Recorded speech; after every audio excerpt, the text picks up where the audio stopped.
ध्यान से सुनेंगे। दो शब्द है, मच्छर और मात्सर्य, और ये दोनों एक ही समान होते हैं, मच्छर भी मात्सर्य भी। हाँ, फर्क इतना है, मच्छर बाहर से काटता है, मात्सर्य अंदर से काटता है। अच्छा, मच्छर क्या करता है? कोई बहुत बढ़िया नींद में सो रहा हो तो जाकर उसको काटेगा, उसके नींद को खराब कर देगा। माने क्या? कोई यदि नींद में मगन होकर के सुख चैन ले रहा है तो मच्छर उसके सुख चैन को देख नहीं सकता महाराज, जा करके उसे काटेगा और उसके नींद को खराब कर देगा, है ना। अच्छा, एक बात और मैं बताऊं, दुनिया में मच्छर से बड़ा पैथोलॉजिस्ट भी कोई नहीं हो सकता है। हाँ, दुनिया के सबसे बड़े पैथोलॉजिस्ट मच्छर ही हैं महाराज। पैथोलॉजिस्टों को भी देखना पड़ता है नस कहाँ है, कहाँ निडिल डालें, कहाँ से हम खून निकालें। लेकिन मच्छर इतना बड़ा पैथोलॉजिस्ट है, उसे पता होता है हमें खून कहाँ मिलेगी, वो उसी जगह पर अपना निडिल डालता है। हाँ, उसे ढूंढने की आवश्यकता नहीं है। तो मच्छर बाहर से काटता है, लोगों के सुख चैन को देख नहीं सकता। उसी प्रकार मात्सर्य भी है, और मात्सर्य हृदय के अंदर रहता है, वो शरीर के अंदर रहता है। मात्सर्य का लक्षण क्या है? जिसके अंदर मात्सर्य हो उसका लक्षण क्या है? कहा, परोत उत्कर्ष को जो न सह पाए, आप समझ लें उसके अंदर मात्सर्य है। माने जो दूसरे के खुशी को, दूसरे के बढ़ोतरी को, दूसरे के अभिवर्धन को, माने जो दूसरे के खुशी को ना देख पाए, ना सह पाए, आप समझ लो उसके अंदर मात्सर्य है। और ऐसा व्यक्ति भागवत जी को सुनने का अधिकारी नहीं है।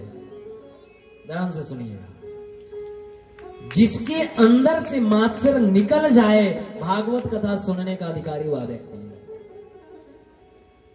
जो दूसरे से ईर्ष्या करता हो, जो दूसरे से द्वेष करता हो, आजकल तो ऐसे ऐसे लोग हैं महाराज। हमें एक घटना याद आ रही है। एक बार आचार्य जी के पास दो व्यक्ति आए, तो एक ने कहा, महाराज जी अब की बार मेरा, दोनों भट्टे के मालिक थे, तो एक ने कहा, महाराज जी अब की बार मेरा 1 लाख ज्यादा की फायदा हुई है हर वर्ष की अपेक्षा। तो महाराज जी ने कहा, तो एक बात बताओ, 1 लाख ज्यादा की फायदा हुई है तो तुम मुंह लटकाए क्यों बैठे हो? तो उसने कहा, महाराज जी मेरा मुंह इसलिए लटका है, बगल वाले भट्टे को 2 लाख फायदा हो गया है। माने मेरा 1 लाख ज्यादा फायदा हुई है तो हमें इस बात की खुशी नहीं है, बगल वाले को 2 लाख की फायदा हो गई, इस बात का दुख है। दुनिया में लोग अपने दुख से दुखी नहीं होते हैं, अपने सुख से सुखी नहीं होते हैं। बगल वाला सुखी कैसे है, इस दुख से दुखी होते हैं, और बगल वाला दुखी कैसे है, उसके दुख से लोग सुखी हो जाते हैं। अच्छा, मैं आपसे पूछूं, आप भोजन करके सोए, आपका पड़ोसी भूखे सोए, अच्छी बात है क्या? तो इसमें जलन तो नहीं करना चाहिए, इसमें क्या ईर्ष्या करना, वह भी खुशी से रहे। हम तो ये कहते हैं बगल वाले के पास 4 गाड़ियां रहें, कभी आपके घर पे भी आवश्यकता पड़ेगा तो वो सहयोग कर देगा। लेकिन महाराज ऐसा होना तो असंभव है, कहना सरल है ना। लेकिन प्रयास करना चाहिए ऐसा हमारे हृदय में रहे।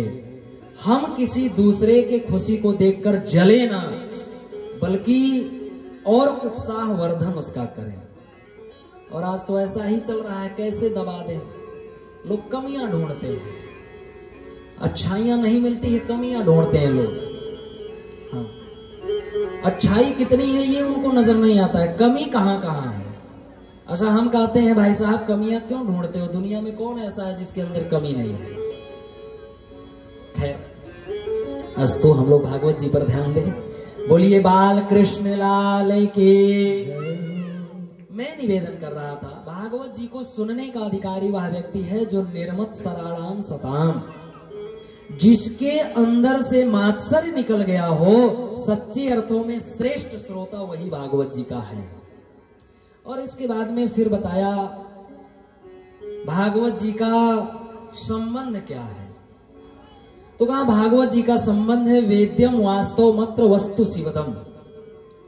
माने भागवत जी में वास्तव वस्तु का वर्णन है। वास्तव क्या है? तो वास्तव तो वैसे परमात्मा भगवान को ही कहा जाता है, वही वास्तविक है। लेकिन हमारे आचार्यों ने कहा है